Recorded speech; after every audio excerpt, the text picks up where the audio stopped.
नमस्कार दोस्तों, मैं हूं आपका होस्ट हीरालाल। दोस्तों, कुंभ स्नान के ऊपर आपने मेरा डिटेल में पहले वाला वीडियो देखा होगा।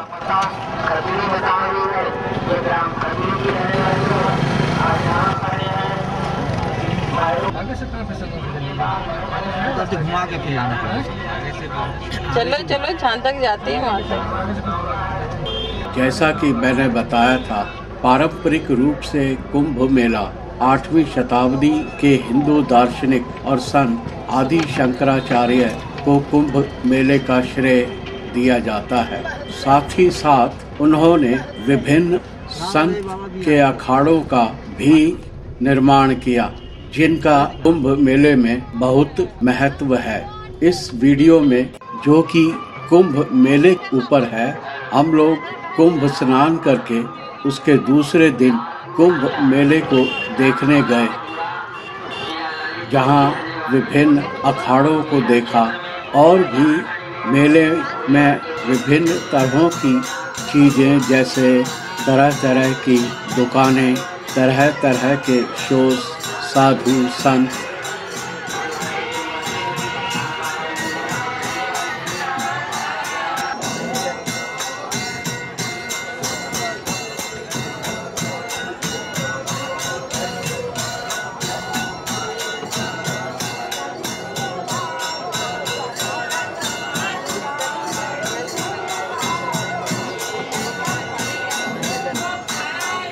कितनी सुंदर मूर्तियां हैं।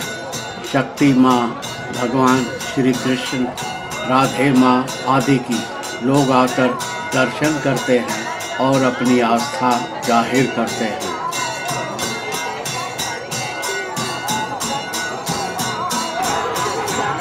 वर्तमान में 13 मान्यता प्राप्त अखाड़े हैं। इनमें से 7 अखाड़ों की स्थापना शैव धर्म परंपरा से संबंधित आदि शंकराचार्य ने की थी। 3 वैष्णववाद के और 2 उदासित गुरु नानक जी के पुत्र द्वारा स्थापित और 1 निर्मलास के। इस प्रकार अखाड़ों के 3 प्रकार हैं: निर्वाणी अनि अखाड़ा, दिगंबर अनि अखाड़ा और निर्मल अनि अखाड़ा क्रमशः। निर्वाणी अनि अखाड़ा का हनुमानगढ़ी अयोध्या में मुख्य केंद्र है। इस समूह में निर्वाणी अखाड़ा, खाकी अखाड़ा, हरिव्यासी अखाड़ा, संतोषी अखाड़ा, निरावलंबी अखाड़ा, हरिव्यासी निरावलंबी अखाड़ा, यानी कुल 7 अखाड़े शामिल हैं। इस प्रकार यह साधु संतों और नागा साधुओं के लिए अखाड़ों की सबसे बड़ी संख्या है। श्री पंचदशनाम जूना अखाड़ा वाराणसी 13 अखाड़ों में सबसे बड़ा है। जूना अखाड़ा आदि शंकराचार्य द्वारा स्थापित शैव धर्म के दशनामी संप्रदाय का अनुसरण करता है। किन्नर अखाड़ा यानी ट्रांसजेंडर अखाड़ा भी जूना अखाड़ा के अधीन है। दिगंबर अनि अखाड़ा या बैरागी अखाड़ा, ये वैष्णव यानी भगवान विष्णु के अनुयायी हैं। इस्कॉन हरे कृष्णा इस अखाड़े के अंतर्गत आता है। इसमें 3 अखाड़े शामिल हैं: निर्मल अनि अखाड़ा, श्री पंचायती बड़ा उदासीन अखाड़ा प्रयागराज, वे गुरु नानक के बड़े पुत्र श्री चंद की शिक्षाओं का पालन करते हैं। फिर श्री पंचायती नया उदासीन अखाड़ा हरिद्वार। इसके बाद श्री निर्मल पंचायती अखाड़ा हरिद्वार, वे निर्मल संप्रदाय का पालन करते हैं। इसकी स्थापना सन 1856 में पंजाब में दुर्गा सिंह महाराज द्वारा की गई थी। इसका सिख धर्म के साथ घनिष्ठ संबंध है।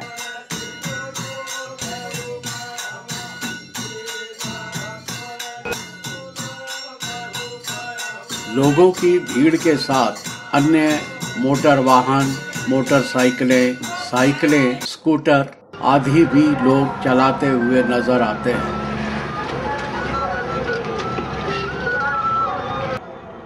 दोस्तों, कुंभ मेले में संतों, महंत, महामंडलेश्वर आदि और लोगों के लिए ठहरने की पर्याप्त व्यवस्था होती है। बहुत सारे आपको टेंट और अन्य सुविधाएं देखने को मिलती हैं।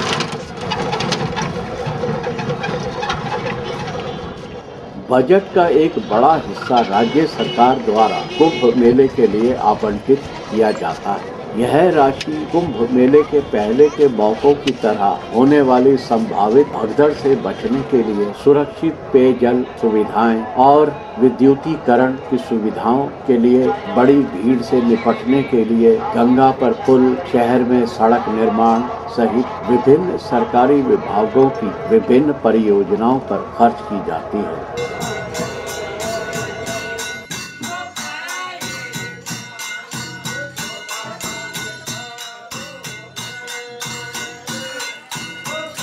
कुंभ मेले में खासकर संतों महंतों द्वारा अपने अपने अखाड़ों को बनाया गया है, जहां बहुत से अनुयायी लोग जाते हैं, संतों से मिलते हैं। कहीं कहीं तो मंदिर वगैरह भी देखने को मिलते हैं। कुंभ क्षेत्र में कूड़ा करकट, शौचालयों के प्रबंधन पर भी ध्यान केंद्रित किया जाता है, ताकि यह सुनिश्चित किया जा सके कि गंगा का पानी दूषित ना हो, और रोशनी आदि का इंतजाम भी किया जाता है।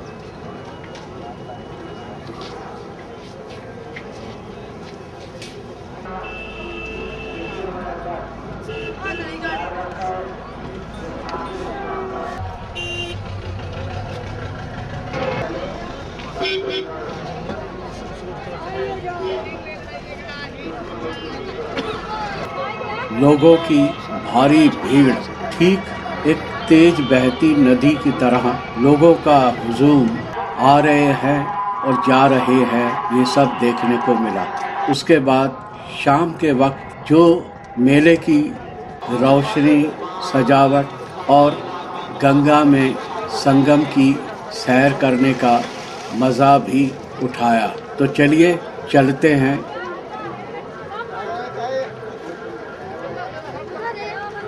शाम के वक्त बहुत से लोग दोबारा स्नान करने घाट पर इकट्ठा होते हैं।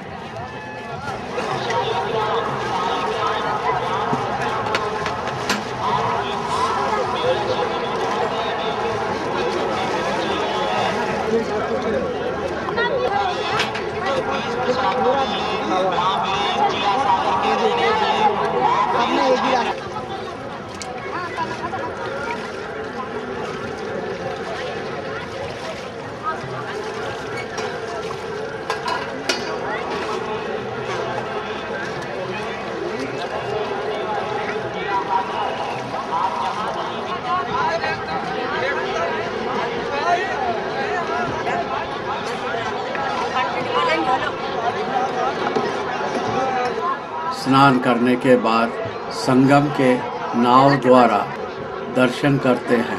चारों तरफ सैकड़ों नावें गंगा यमुना में इधर से उधर दौड़ रही हैं।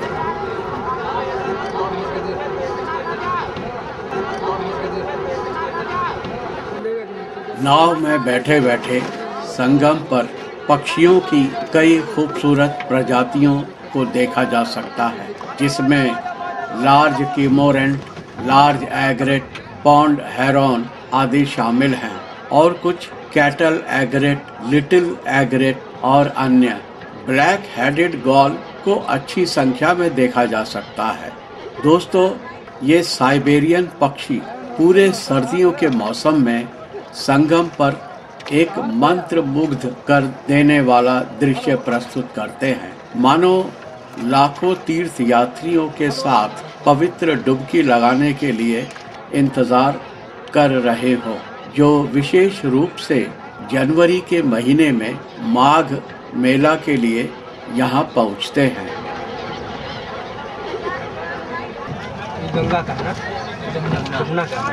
बाई चांस घाट पर हमें वही नाव वाले नज़र आ गए जो हमें संगम पर स्नान करने के लिए कल ले गए थे। उसने हमें फिर से शाम को गंगा मैया, यमुना, संगम आदि की सैर कराने के लिए आग्रह किया। बहुत ही थोड़े पैसे में तकरीबन 1 घंटा हमने संगम की सैर की।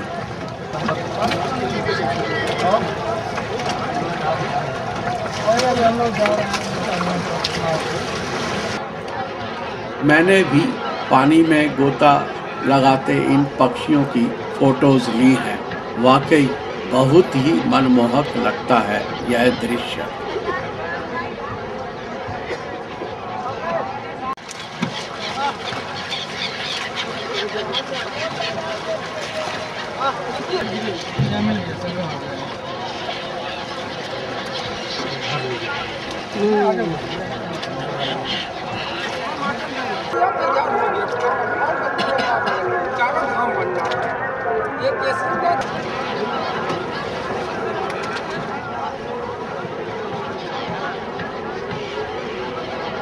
दूर आप देख सकते हैं जहाँ यमुना और गंगा एक दूसरे से मिलती हैं, यही संगम स्थल है।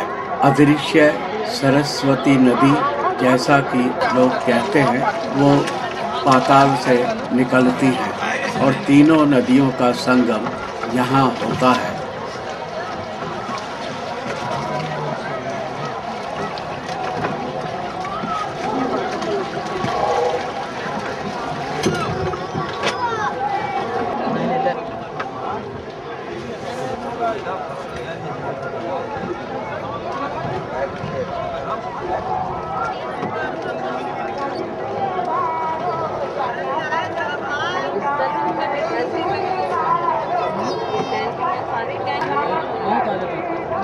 था उसका बाद भी इससे ज़्यादा एरिया है।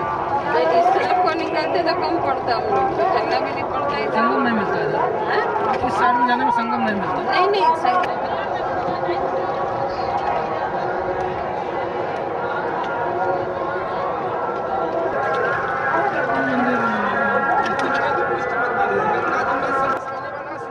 हजारों लोग नाव में बैठे इधर से उधर सैर कर रहे थे। अच्छा लगता है। कुछ ही देर में सूर्य अस्त होने का समय हो रहा था। कितना सुंदर दृश्य था। दूसरी तरफ घाट के दोनों ओर हजारों बत्तियां जल उठी। संगम का दृश्य धीरे धीरे बदलने लगा। चारों तरफ भगवान के भजन, भगवान की आरती और विभिन्न तरह की रोशनी की सजावट आदि देखने को मिली।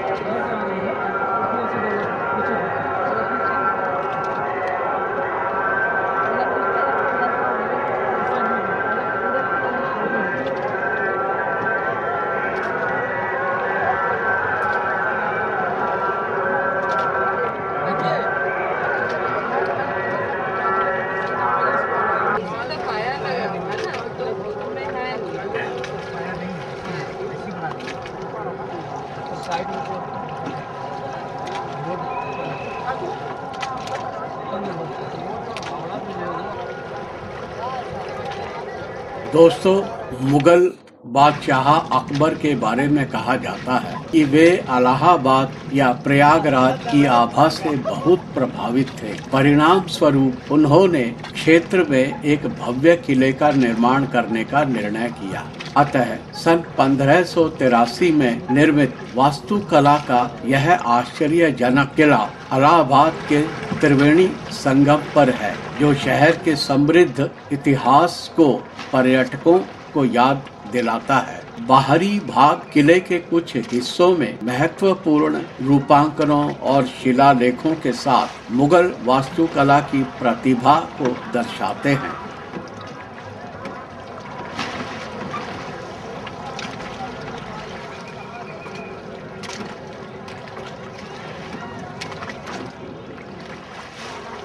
यह किला क्षेत्र के हिंदुओं के लिए पवित्र वृक्ष अक्षय वट की सुरक्षा के लिए बनाया गया था।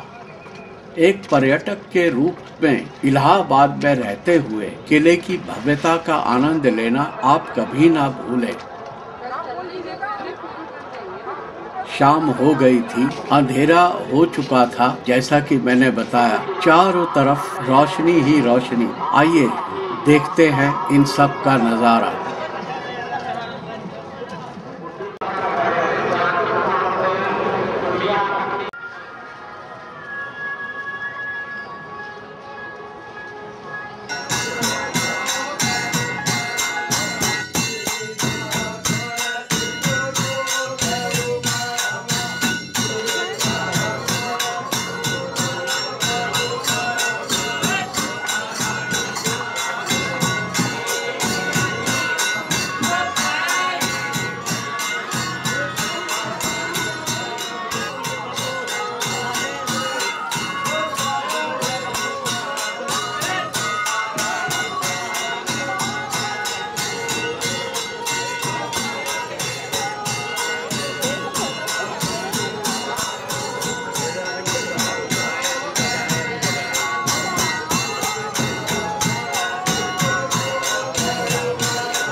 अरे महासूर भाई गंगा माता दर्शन दइयो महासूर भाई महासूर भाई गंगा मैया दर्शन दी महासूर भाई महासूर भाई गंगा मैया दर्शन महासूर भाई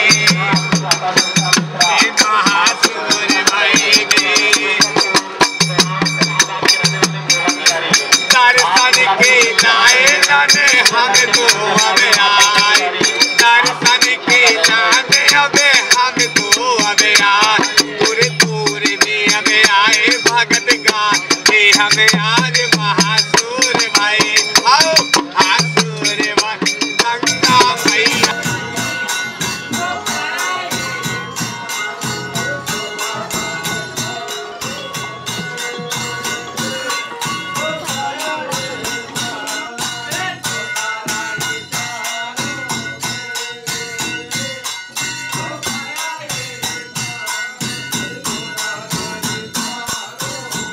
दोस्तों, लेटे हुए हनुमान जी का मंदिर नज़दीक में ही है, तो समय निकालकर हम लोग मेला देखने के बाद हनुमान जी के मंदिर गए और दर्शन किए, पूजा अर्चना की। आप भी देखिए।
तो ऐसी थी हमारी कुंभ मेले की यात्रा। आशा है आपको बहुत अच्छा लगा होगा। दोस्तों, अगर अच्छा लगा है तो कृपया लाइक करें और शेयर करें। इतनी मेहनत के बाद एक लाइक तो बनता है ना।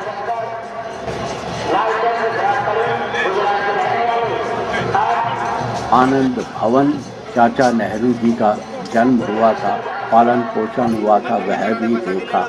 इसके लिए अलग से वीडियो का लिंक ऊपर है, आप चाहे तो देख सकते हैं।